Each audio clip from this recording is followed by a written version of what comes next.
Good morning. Welcome all of you on Tuesday, 12th week in Ordinary Time. We are continuing with the Sermon of the Mount. For this video, we have just one verse 6 from chapter 7. Let us listen. Do not give dogs what is holy, and do not throw your pearls in front of pigs, or they may trample them and then turn on you and tear you to pieces.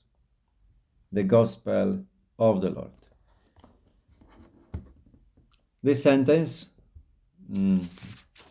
by many scholars, will be considered as something added later on, since that there is no connection with the context, but still a very interesting passage. Dogs and pigs, they were animals considered unclean, impure, and many times there were these words, dog, pig, was used as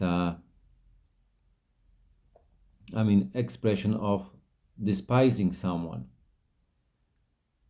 Dog, a word would be used in referring to pagans, those who don't believe. Pigs, in general, would be unclean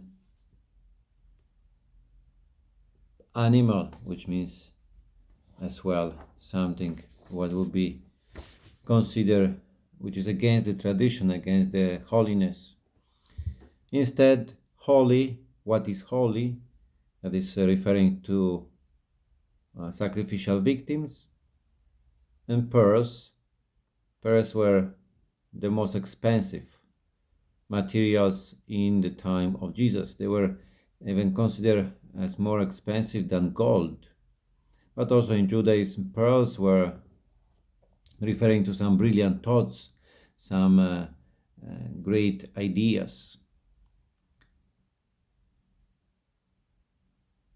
Here he said not to give to dogs what is holy, and to pigs what is a pearl. So certainly it is pointing out that to receive certain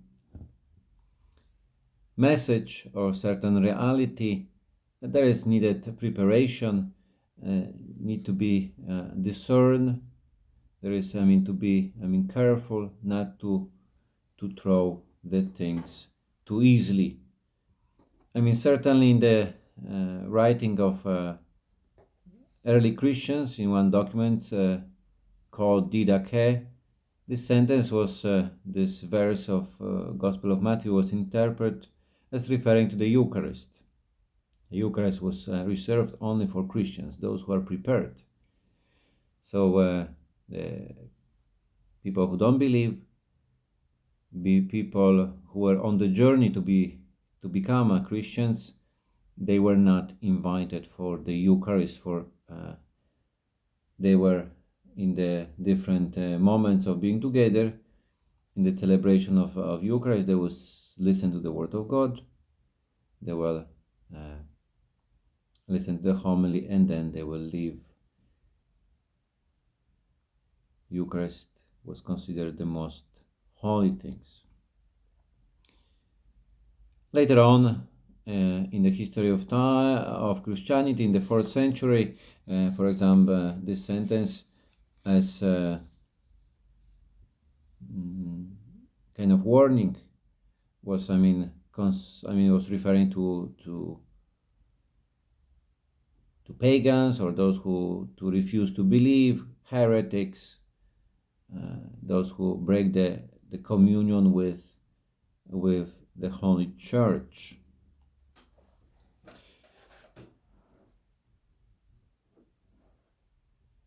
But I think so for each one of us, it's a clear message. I think so if we look closely at this, the spirit of this sentence, we can see that that we most probably had that experience like that. certain things, I don't know, some kind of spiritual moments, something when it's delicate, very fragile in our lives, something really what we maybe discover maybe in prayer, that these things cannot be, thrown in front of everybody, because not everybody will understand. Even in, let's say, in quite bumpy marriage, if someone decides to forgive once again, many people will say, why you do that? And they will be against you, against the idea of forgiveness, against the idea of starting again, against the idea that, some person might really make mistake, but someone, for example, like in marriage, promise to stay for good and for bad. So someone who is trying to remain faithful may find a lot of opposition, but in many other situations as well. So in the sense to have discernment, to know when and how to speak about certain things. And there are certain things that will be reserved only for Christians. So to the people who may understand. So not to be surprised as well. I think so this is quite clear, not to be surprised that people might not understand about the beauty of following the Lord. Many times when I criticize, moral teaching of the church or the attitude towards the cross, if someone didn't experience that the cross, the suffering, bring, light, it is really an instrument of salvation, then they're gonna laugh at the cross, as it was in the beginning of Christianity as well, portraying Jesus Christ with the head of a donkey. Really thinking that the cross is something ridiculous. It's a stupidity, foolishness. How come? But if you see that this is the place where the Lord manifested His own love, and behind the cross is resurrection, then we are more open to accept that suffering with Jesus Christ is full of meaning. But I guess after this one verse invitation, to have discernment, to ask the Lord to make the right decision in life. When we have to be silent, to be silent. When we are called to talk, that we may have courage to talk, that we may know to whom and when to announce the gospel. Have a great day. God bless you.